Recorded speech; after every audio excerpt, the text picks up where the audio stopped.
بسم اللہ الرحمن الرحیم۔ السلام علیکم۔ حضرت عیسیٰ علیہ السلام کی تعلیم میں رحم و کرم، افودر گزر اور لطف و محبت کے پہلو بہت ابھرے ہوئے ہیں۔ اس میں شک نہیں کہ وہ بڑے نرم دل اور مجسم لطف و رحم تھے۔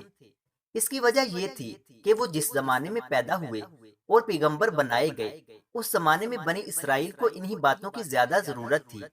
ان میں جو بیماریاں پیدا ہو چکی تھیں، ان کے لیے یہی نسخہ شفا کا پیغام بن سکتا تھا۔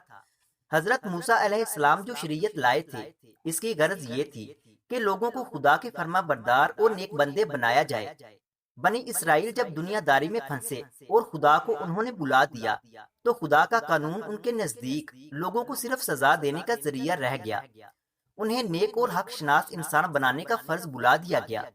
حضرت عیسیٰ علیہ السلام یہ چاہتے تھے کہ خدا کی شریعت کو پھر اصل غرض کے مطابق لے آئیں، اس لیے رحم و کرم اور لطف و محبت پر زیادہ زور دیا۔ مزید اس طرح کی ویڈیوز دیکھنے کے لیے ہمارے یوٹیوب چینل علمی روم کو سبسکرائب کریں۔